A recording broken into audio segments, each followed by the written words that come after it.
Olá, pessoal! Tudo bem com vocês? Sejam muito bem-vindos a mais uma videoaula de literatura.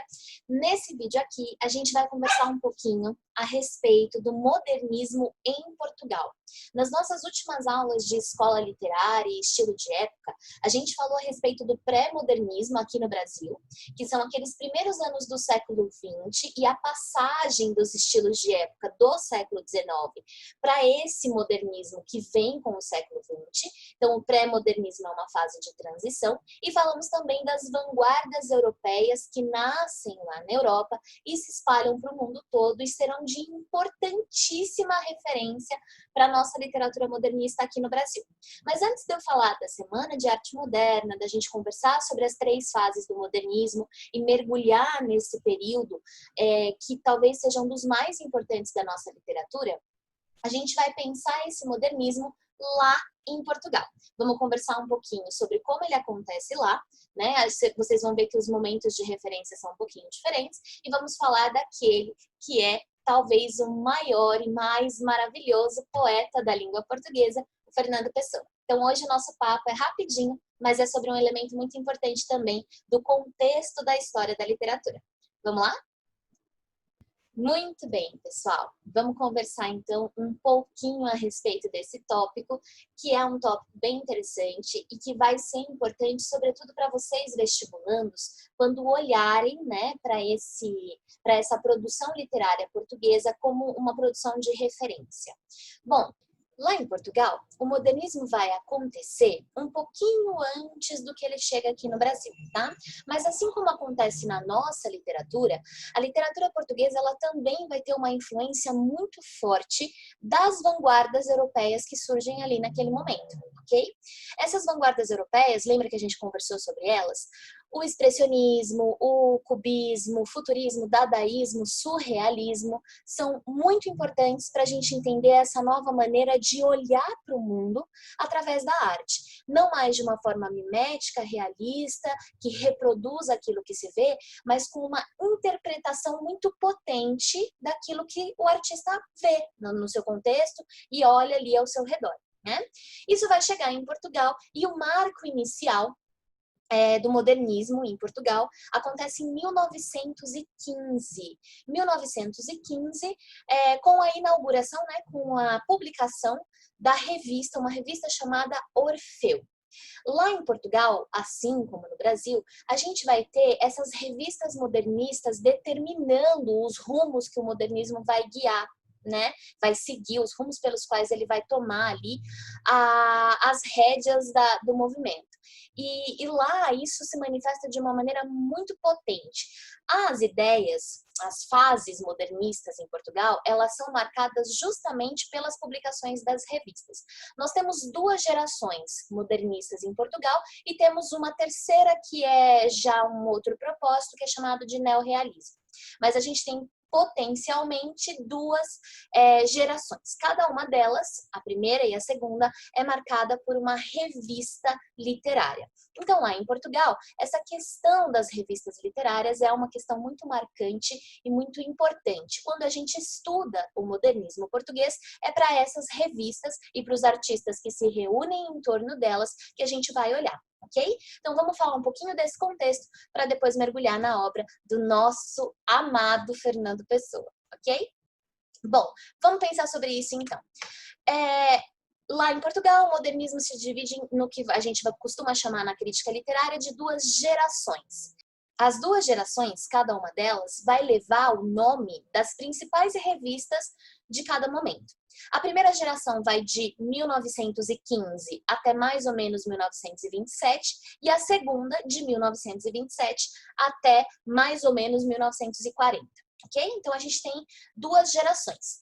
A revista principal da primeira geração é a revista Orfeu, fundada pelo próprio Fernando Pessoa em parceria com um outro poeta chamado Mário de Sá Carneiro, com colaboração de muitos outros artistas, dentre eles um poeta, pintor, bailarino, teatrólogo chamado Almada Negreiros. Então, a primeira geração modernista em Portugal é a geração Orfeu, a geração que se reuniu em torno desta revista Orfeu, publicada em 1915. A segunda geração modernista em Portugal, ela se reuniu em torno de uma outra revista que tem como nome Presença. Então, a segunda geração é uma geração que se reúne em torno desse periódico. Essa revista, A Presença, ela foi fundada por 3 jovens poetas que, na época, ainda eram estudantes universitários lá na cidade de Coimbra. Orfeu é uma revista de Lisboa, cosmopolita, num centro urbano, na capital do país, então muito ligada a esse contexto cosmopolita. A Presença é uma revista mais ligada ao contexto universitário, mas ela é uma revista que amplia contextos, né? Ela é uma revista que vai ser muito importante na divulgação dessas manifestações artísticas modernistas, e não só a literatura, não. Ela vai falar de cinema, ela vai falar de teatro, ela vai falar de pintura, ela vai falar de dança, de uma série de referências literárias, de referências artísticas, né? E a revista Presença é fundada, então, por 3 jovens poetas universitários na cidade de Coimbra. O José Régio, que é o líder, talvez, né? Ele ocupa esse lugar de líder. Um outro poeta chamado Branquinho da Fonseca e um terceiro que é o João Gaspar Simões. A revista é fundada em 1927. No ano de 1930, o Branquinho da Fonseca se afasta da direção da revista e quem assume é um outro poeta muito importante chamado Adolfo Casais Monteiro. Então, esses são os poetas que funcionam como uma espécie de pilar de cada uma das suas gerações, ok? Fernando Pessoa, Mário de Sá Carneiro e Almada Negreiros na primeira fase, na geração de Orfeu, e José Régio, Adolfo Casais Monteiro, João Gaspar Simões e Branquinho da Fonseca na geração da Presença. Então, só para ficar claro, é importante que vocês lembrem que o modernismo em Portugal se reúne em torno de revistas artísticas, revistas literárias, revistas modernistas. Aqui no Brasil, o nosso processo é um pouco diferente, mas é muito legal vocês lembrarem sobre isso quando pensarem no modernismo em Portugal. Ok? Bom, na primeira geração, a geração de Orfeu, a revista Orfeu, ela surge e é publicada em 1915. A marca dessa revista, o forte, né, da sua tônica ali, é a influência das vanguardas e o experimentalismo linguístico em torno delas. Então, é uma revista que tenta, muito no furor mesmo, no calor da hora, divulgar a poesia futurista, a poesia dadaísta, essa proposta artística de vanguarda. Então, ela é uma revista muito ligada a essa vanguarda. Obviamente, ela vai chocar muito na época, porque os leitores, né, o público, estava muito mais acostumado com aquela arte mais clássica, mais tradicional. A gente estava vindo de um século XIX que estava resgatando na poesia a tradição clássica. Então, a gente tinha, por exemplo, né, o parnasianismo em Portugal muito forte. Então, nesse caso, a gente vai ver a revista Orfeu chocando e escandalizando assim.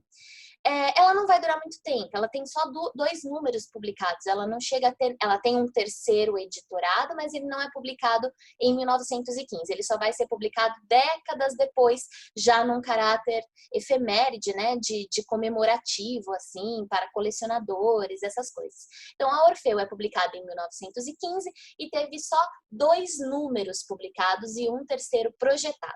Então, a Orfeu é uma revista que bomba, mas ao mesmo tempo ela mingua muito rápido, né? Tem um crítico de literatura chamado Eugênio Lisboa, ele vai dizer que a Orfeu, ela queima no próprio fogo, porque ela é chocante demais para o momento, mas ela marca o modernismo português, ela marca profundamente. E esse nome é um nome muito interessante, porque a revista Orfeu, ela é inspirada, o título dela é inspirado no mito de Orfeu, que é um mito clássico. Mas é uma revista modernista, progressista, entusiasmada com o progresso, com o futuro, futurista, né? Vanguardista, enfim, como exatamente ela pode ter uma referência clássica no título. O mito de Orfeu, não sei se vocês conhecem, mas Orfeu era um grande poeta, né, nessa mitologia clássica. Ele era um músico primoroso, tocava a lira como ninguém, era muito sensível, era um grande artista. E Orfeu vai acabar perdendo a sua amada Eurídice, né, que caminhando pelos bosques, brincando pelos bosques com as ninfas, ela acaba pisando numa serpente, é mordida, envenenada e acaba morrendo. Orfeu não consegue mais produzir poesia sem a presença da Eurídice, porque ela era uma espécie de musa para ele. Então ele resolve ir até o mundo dos mortos, até o Hades, buscar a sua amada. E ele vai até lá, conversa com o deus que cuida do mundo dos mortos, né, o Hades, e ele tem a permissão para levar a Eurídice de volta, mas existe só uma condição. Quando ele for saindo do inferno, a Eurídice vai estar atrás dele. Mas Orfeu não pode, em hipótese alguma, olhar para trás para verificar isso. Ele precisa confiar que a alma dela vai segui-lo. E ele aceita. Então ele começa a sair do inferno, Eurídice atrás dele. Mas ele fica em dúvida de ter sido enganado ou não. Ele não confia. Então ele olha para trás. E esse olhar para trás dá tempo dele ver a alma da Eurídice se desfazendo atrás dele. Ele perde a sua oportunidade, né? Pois bem, essa inspiração mitológica vai funcionar como motivador do nome da revista Orfeu, do Pessoa e do Sacarneiro, por conta disso, né? Por conta dessa simbologia, dessa metáfora do olhar para frente, não ficar olhando para trás, mas de mirar o futuro, de mirar o que tem diante de você, porque olhar para trás pode ser uma perda desse desenvolvimento. Então eles usam a imagem de Orfeu pela referência ao poeta, pela referência à sensibilidade, mas também por essa questão do olhar para frente. Não é uma revista estritamente futurista, tá? Embora haja poemas futuristas divulgados ali. Ela é uma revista modernista, influenciada pelas vanguardas, mas muito nesse propósito de renovação da arte. Bom, a revista queima no seu próprio fogo, né? Metaforicamente falando, ela dura só 2 números no ano de 1915 e só que os efeitos dela persistem. Então, o tipo de modernismo defendido nessa geração de Orfeu vai persistir ser produzido em Portugal até a chegada da Presença em 1927. A Presença em 1927 é publicada e terá muitos números, ela vai durar 13 anos. Então, o que a Orfeu tem de curtinha, a Presença tem de extensa, né? Ela vai durar 13 anos e vai se encerrar em 1940. E aí a gente entra no neorrealismo, que é uma outra proposta. A revista Presença, ela não tem aquele furor vanguardista que a Orfeu carregou, mas ela tem uma coisa fundamental que vai ser importantíssima para a cultura portuguesa e para a arte portuguesa. Os poetas, os escritores em torno da Presença, eles defendiam um preceito que eles chamavam de literatura viva. E literatura aqui é sinônimo de arte, tá? Não é só restrito ao texto literário. Mas o que é essa literatura viva? É essa literatura que, assim como as vanguardas propunham nas artes, ela era capaz de exprimir a essência do artista através da obra de arte. Então, essa literatura que tem vida própria, porque ela está insuflada da vida e da existência do próprio artista. Então, a Presença defendeu muito essa arte mais sensível, essa arte viva, genuína, original. Isso é muito modernista, né? A defesa da originalidade. Então, nesse momento, reparem, a gente não tem uma revista política. Quando você pensa no modernismo aqui no Brasil, a nossa segunda geração é uma geração política, mas lá em Portugal não. A gente tinha outras revistas e outros escritores que eram extremamente engajados, porque Portugal vivia uma ditadura, né, a ditadura salazarista, mas a Presença, que é o marco, né, o ponto central dessa fase do modernismo, não era uma revista politizada. Por isso ela durou tanto tempo na ditadura salazarista. Mas ela era uma revista preocupada em manifestar a arte moderna, renovada, genuína e original. E por isso a gente tem não só a literatura, mas outras manifestações artísticas nessa revista. Muito, muito divulgadas. Ok? Bom, nomes importantes, então, só para a gente fechar essa reflexão, da geração de Orfeu, Mário de Sá Carneiro e Fernando Pessoa na poesia, e o Almada Negreiros também é uma referência importante. Pintor, poeta, fazia teatro, dançarino, enfim.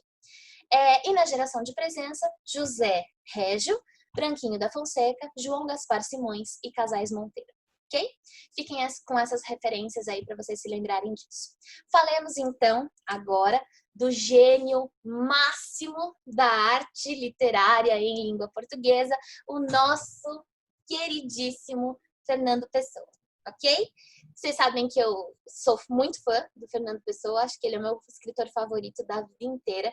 Eu gosto demais da poesia que ele faz. Eu acho que ele, como artista, é um grande gênio.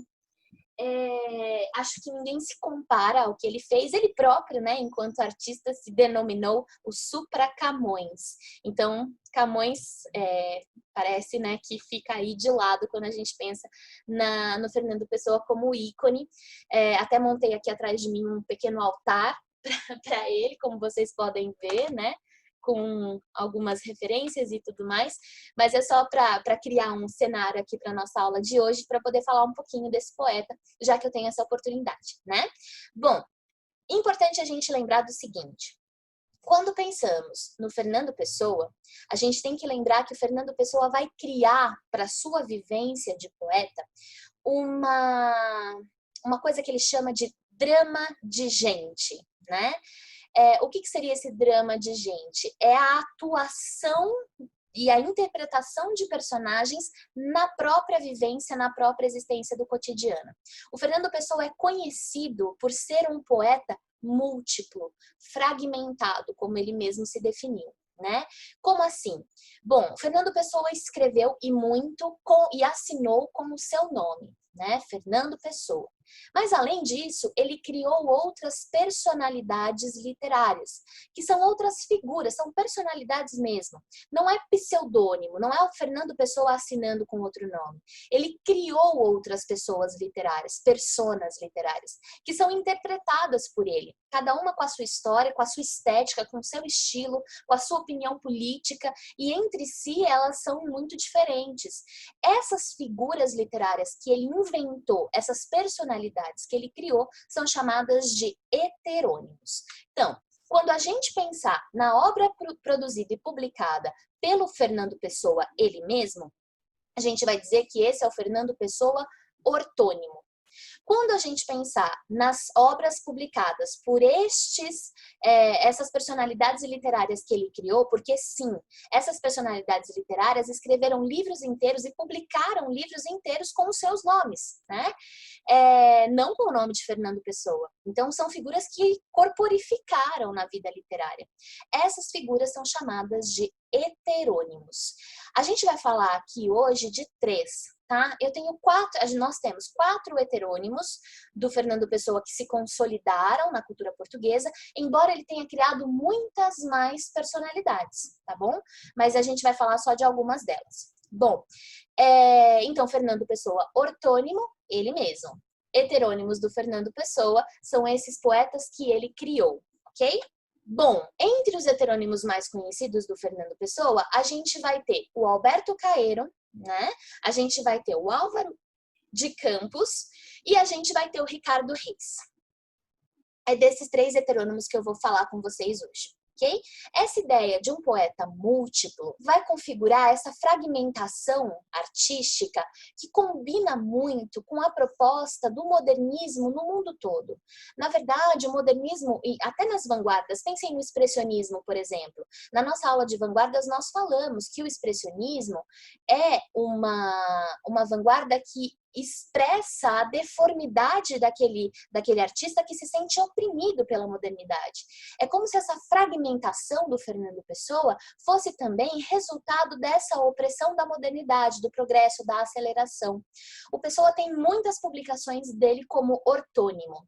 Dentre elas, a gente tem o livro Mensagem, que talvez seja a sua obra-prima, e a peça O Marinheiro, sobre a qual a gente falou. Okay? Aliás, se você quiser saber mais sobre o Fernando Pessoa, sobre a obra dele e até sobre a reflexão a respeito dos heterônimos, você pode assistir essa aula, que foi uma aula dada ao vivo, mas nós gravamos e está disponível para você também, ok?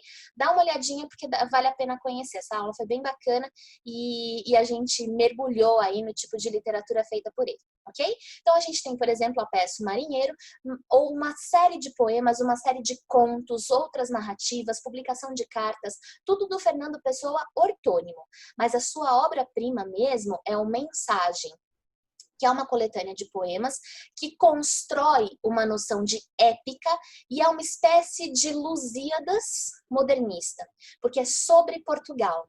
E a gente vivia ali naquele momento, já falei para vocês, uma ditadura salazarista, né, fascista, extremamente patriótica, extremamente nacionalista, como governos fascistas costumam ser, ou pelo menos pseudo-nacionalistas, enfim, deixa esse papo para outra hora. E o Mensagem revisitou a história de Portugal através da poesia, mas em chave modernista. Então, muito significativo e de fato é uma obra primorosa, maravilhosa, e de leitura obrigatória assim para todos nós. Ok? Mas não é tanto do ortônimo que eu quero falar hoje, é mais dos heterônimos, né? Mas é interessante vocês pensarem nessa ideia da multiplicidade das personalidades e da forma como o Pessoa olha para essa fragmentação dele próprio. Essa coisa do drama de gente, do encenar. A gente vai falar de 3 personalidades literárias nessa aula de hoje. O Alberto Caeiro, o Álvaro de Campos e o Ricardo Reis. Cada um deles é muito diferente do outro. O Alberto Caeiro é um pastor, né? Ele trabalha como pastor mesmo, de ovelha, né? Trabalha no campo, muito tranquilo, muito ligado à natureza. Ele é um poeta um pouco mais velho, ele vai ser uma espécie de mestre para os outros 2 heterônimos. Tem uma poesia muito ligada a essa questão do natural. A gente vai ter o Álvaro de Campos, que é um poeta futurista, né? Um poeta extremamente futurista, muito ligado a essa questão da maquinaria, do progresso, das transformações. O Álvaro de Campos também vai ter uma fase depois um pouco mais pessimista, nihilista, que vai para uma linha filosófica completamente diferente. Então vejam, os poetas heterônimos, eles têm fases, eles têm histórias, eles têm a própria estética literária. O Ricardo Reis, por exemplo, é um médico. O Alberto Caeiro é um pastor. O Álvaro de Campos é um engenheiro. Tudo a ver com essa proposta futurista dele, né? E o Ricardo Reis é um médico um pouco mais cético, que bebe muito da fonte dos valores clássicos, muito ligado a essa questão dos clássicos. Então, cada um dos heterônimos criados pelo Pessoa tem um propósito completamente diferente, uma estética completamente diferente, uma história de vida completamente diferente, ok? Nesse sentido, pensar essa fragmentação aí do Pessoa, esse eu fragmentado, vai nos levar a uma outra reflexão interessante. Eu trouxe para mostrar para vocês esse poema chamado Autopsicografia, que é um poema em que ele vai falar um pouco sobre esse fingir, sobre esse atuar enquanto poeta, né? O que é uma psicografia? Psicografia é um termo utilizado para quando uma pessoa médium, espiritualizada, transcreve mensagens vindas do além, mensagens vindas dos mortos. E aqui o que a pessoa faz é uma autopsicografia, certo? É a ideia dos heterônimos. Como se os heterônimos fossem entidades que ele psicografa, mas que são ele mesmo, porque são parte dele, né? São fragmentos dele. Multiplicidade de um mesmo artista genial como ele era. Então, nesse poema Autopsicografia, o Fernando Pessoa vai dizer que o poeta é um fingidor. Finge tão completamente que chega a fingir que é dor, a dor que deveras sente. Né? O poeta finge, ele é um fingidor e ele finge tanto e tão bem que ele chega a fingir que é dor, a dor que ele está sentindo de verdade. Então é quase como um uso de máscaras e de interpretação, de encenação, em que a realidade e a ficção se misturam de uma forma tão profunda que tudo se corporifica. Se os heterônimos são vistos como personagens artísticas literárias do Fernando Pessoa, eles adquirem uma corporeidade tão grande, com a própria história, com a própria estética, com o próprio estilo, com as próprias publicações, que eles se tornam uma mentira verdade, entende? Uma ficção que é real. Enfim, é uma coisa muito interessante da gente pensar, né? E aí ele segue dizendo assim: e os que leem o que escreve, na dor lida, sentem bem. Não as duas que ele teve, mas só as que elas não têm. As que eles não têm, né? Então, os que leem o que esse poeta fingidor escreve, na dor que eles estão lendo ali, eles sentem bem. Não as dores que ele teve, a que ele tem e a que ele finge ter, mas só as que eles, leitores, não têm. Então, também é como se aquilo retratado pelo poeta preenchesse as necessidades dos leitores. Então, é uma espécie de complementação. E aí ele termina dizendo, e assim nas calhas de roda gira, gira a entreter a razão, esse comboio de corda que se chama coração. Nessa última estrofe ele vai fazer essa colocação entre a emoção e a razão. O que é que direciona, o que é que rege a produção artística, né? Esse comboio de cordas chamado coração, comboio de corda é um trenzinho de corda, é um brinquedo. Ele coloca o coração, que simboliza a emoção do poeta, como um brinquedo que vai ser utilizado ali, né, o trenzinho rodando, rodando, rodando, rodando, para entreter a razão. Então, apelar para a emoção e para a criação poética é uma maneira de se aliviar a razão, a racionalidade. O poeta fingidor, ele está sempre dividido entre a razão e a emoção. Ele oscila entre uma e outra, buscando o equilíbrio entre elas. Por isso, a criação poética adquire personas e formas diferentes, né? Falemos, então, dos heterônimos especificamente. A gente vai começar a pensar sobre o Alberto Caeiro. O Caeiro nasceu em Lisboa, né? O Pessoa também, tá? E ele vai ser mestre dos heterônimos. Ele vai ter como discípulo o Ricardo Reis e o Álvaro de Campos, que são os outros dois heterônimos. Basicamente, na história do Alberto Caeiro, o que a gente sabe é que ele passou a vida no campo, ficou órfão, né, muito cedo, e ele vai viver com uma tia-avó ali no meio do sítio, no campo, na vida rural. Ele vai morrer de tuberculose. A gente tem a data de morte do Alberto Caeiro, que é justamente 1915. Ele nasceu em 1889 e morreu em 1915. Lembrando que o Alberto Caeiro é um heterônimo, né? É uma persona criada pelo Fernando Pessoa. Esse é o único heterônimo que a gente conhece o ano da morte. Os outros a gente não conhece. Tem suspeitas, tem sugestões de datas de fim ali, mas não tem um marco. Pessoa não definiu o marco, porque o Fernando Pessoa mesmo acaba morrendo antes, né? Então, vamos lá. O Caeiro vai ter, então, essa experiência campestre, essa vivência campestre, e ele vai valorizar a simplicidade, né? Então, ele vai demonstrar muito um apreço pela natureza, e a relação homem-natureza vai aparecer bastante na sua obra. Olha só que interessante isso. Para o Alberto Caeiro, mais importante do que pensar e racionalizar, é sentir. Sentir é mais importante. Então, a sua poesia, ela vai expressar uma experiência sensorial. Porque para este heterônimo, o conhecimento, o saber, ele vem da experiência de sentir, né? Então, a gente vai ver que é uma poesia muito ligada a isso, a essa questão da concretude, do tocar, do sentir, da descrição dos cheiros, das cores, enfim, tudo muito ligado também ao natural, né? A linguagem na poesia dele é uma linguagem muito simples, porque ele só fez a escola primária, ele não tem uma formação completa, né? Eu falei que o Ricardo Reis é médico, o Álvaro de Campos é engenheiro, mas o Caeiro não. Ele não tem uma profissão dessa forma, ele é apenas um pastor, né? Visto com muita simplicidade. Então, a sua linguagem é muito simples. A poesia do Caeiro é quase acalentadora, assim, ela é alentadora, né? É gostosinho de ler, é confortável, é fofo, é delicado e é profundo. As reflexões são muito bonitas. Vejam, por exemplo, esse trechinho de um poema que eu pus aqui para vocês, que é o mais famoso do Alberto Caeiro, que é o do guardador de rebanhos. Olha como ele se descreve aqui, o eu lírico se coloca, né? Sou um guardador de rebanhos. O rebanho é os meus pensamentos. E os meus pensamentos são todos sensações. Penso com os olhos e com os ouvidos, e com as mãos e os pés, e com o nariz e a boca. Pensar numa flor é vê-la e cheirá-la. E comer um fruto é saber-lhe o sentido. Por isso, quando num dia de calor me sinto triste de gozá-lo tanto, e me deito ao comprido na erva, e fecho os olhos quentes, sinto todo o meu corpo deitado na realidade. Sei da verdade e sou feliz, né?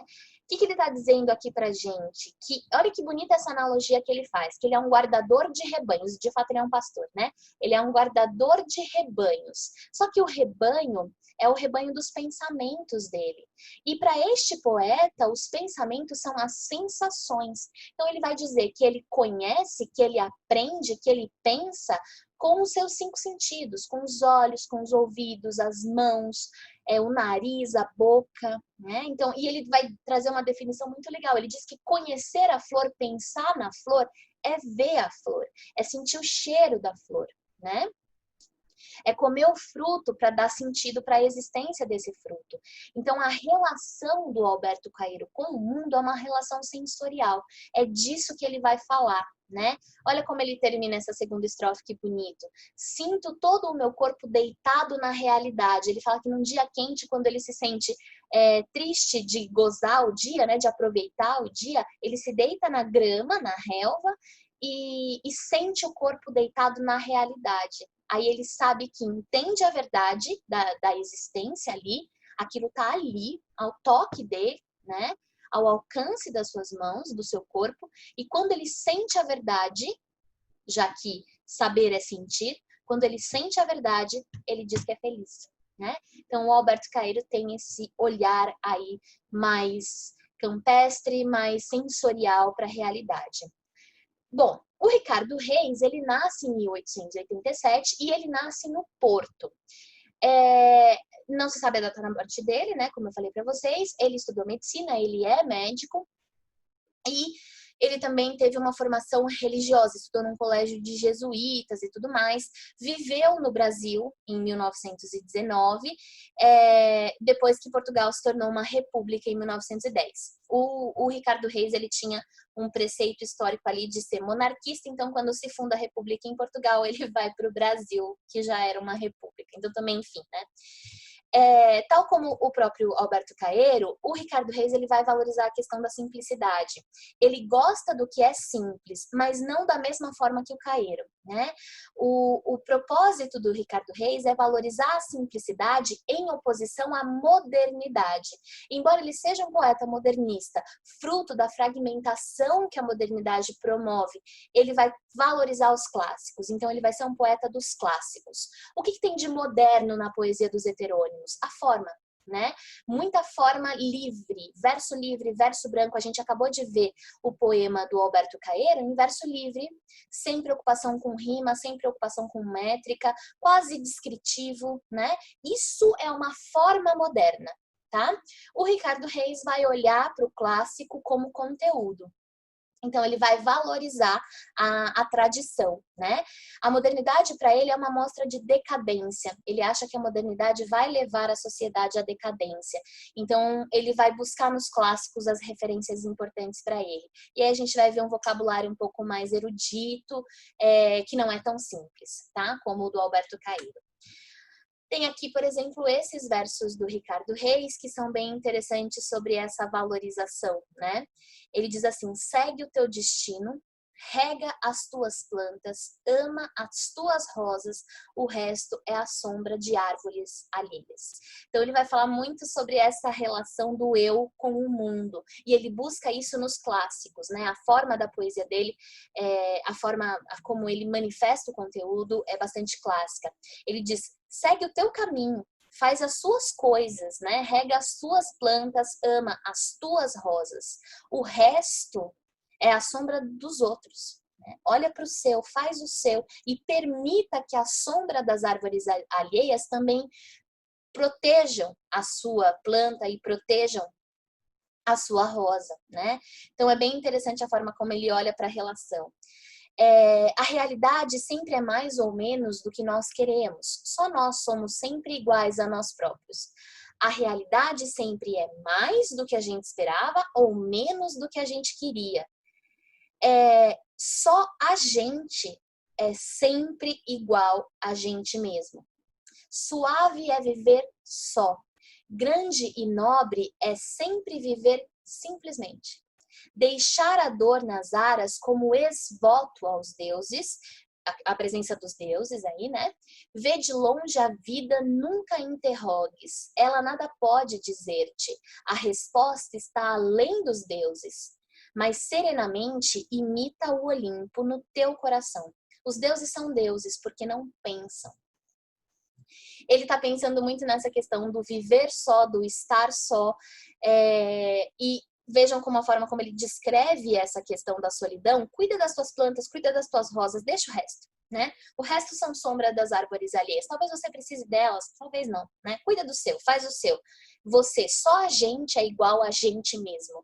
A realidade, ou ela é mais do que a gente esperava, ou ela é menos do que a gente queria.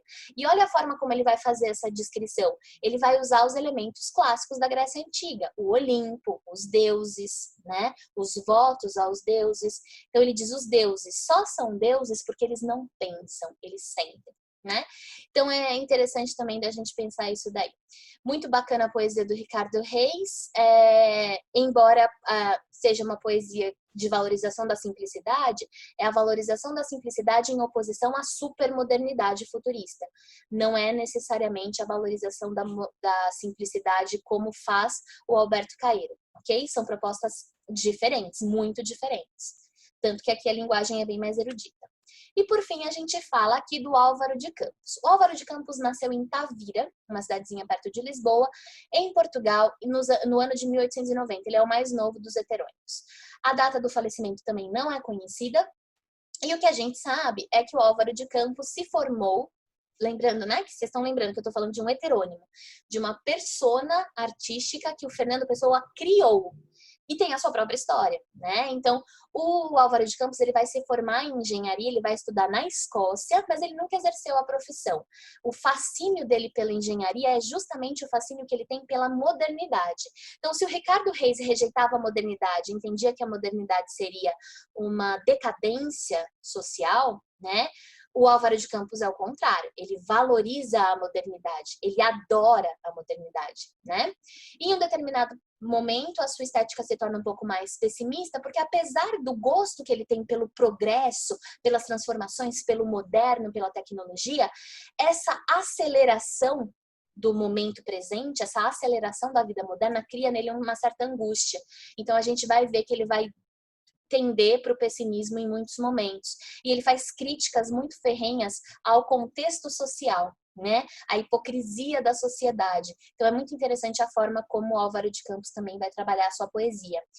A gente pode dizer que ele tem 3 fases na sua produção literária. Uma fase que a gente vai chamar de decadentista, que é ali os primeiros anos, muito, muito pessimista. Depois, progressista, né, entusiasmado com o progresso. É do Álvaro de Campos aquele poema da Ode Triunfal, em que ele faz uma ode, né, um poema elogioso ao triunfo da modernidade. Então ele tem uma fase progressista e depois uma fase pessimista, mais cansado mesmo da sociedade. Vejam que interessante esses versinhos que eu coloquei aí para vocês. O que há em mim é sobretudo cansaço. Não disto nem daquilo especificamente, nem sequer de tudo ou de nada. Cansaço assim mesmo, ele mesmo. Cansaço. Então, já nessa fase pessimista, essa angústia, esse cansaço, esse ceticismo em relação à sociedade. Para a gente fechar a nossa aulinha de hoje, eu trouxe para mostrar para vocês um trechinho só do poema em linha reta do Álvaro de Campos, que é um dos meus favoritos, em que ele vai falar ironicamente, né, de um jeito muito interessante, ele vai falar ironicamente a respeito dessa sociedade que se pinta de perfeita, de impecável e condena o erro do outro, quando na verdade, né, todo mundo é bastante errado. E aí ele se coloca em oposição a essa sociedade. Vejam só, ele diz assim: nunca conheci quem tivesse levado porrada. Todos os meus conhecidos têm sido campeões em tudo. E eu, tantas vezes reles, tantas vezes porco, tantas vezes vil, eu tantas vezes irrespondivelmente parasita, indesculpavelmente sujo. Eu, que tantas vezes não tenho tido paciência para tomar banho, eu que tantas vezes tenho sido ridículo, absurdo, absurdo, que tenho enrolado os pés publicamente nos tapetes das etiquetas, que tenho sido grotesco, mesquinho, submisso e arrogante, que tenho sofrido enxovalhos e calado, que quando não tenho calado tenho sido mais ridículo ainda, né? Os outros perfeitos, ou pelo menos dizem que são, campeões em tudo, e eu não. Né? Então ele vai colocando a própria decadência do ser humano projetada nele mesmo em oposição à perfeição dos demais. Isso mostra essa certa exaustão, né, do poeta diante da modernidade, diante do tempo presente, diante da sociedade. Então Álvaro de Campos é um poeta dos mais experimentais, um heterônimo dos mais experimentais da obra do Fernando Pessoa.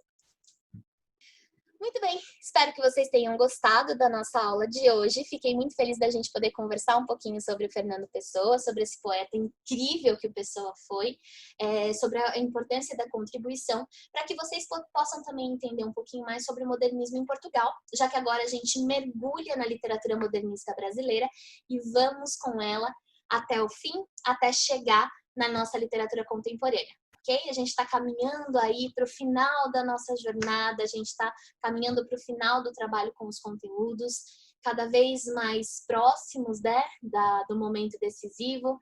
Então, eu espero que vocês estejam gostando, espero que vocês estejam aí comigo. E a gente volta a conversar na semana que vem sobre o modernismo agora aqui no Brasil, ok? Super beijo para vocês e até a semana que vem.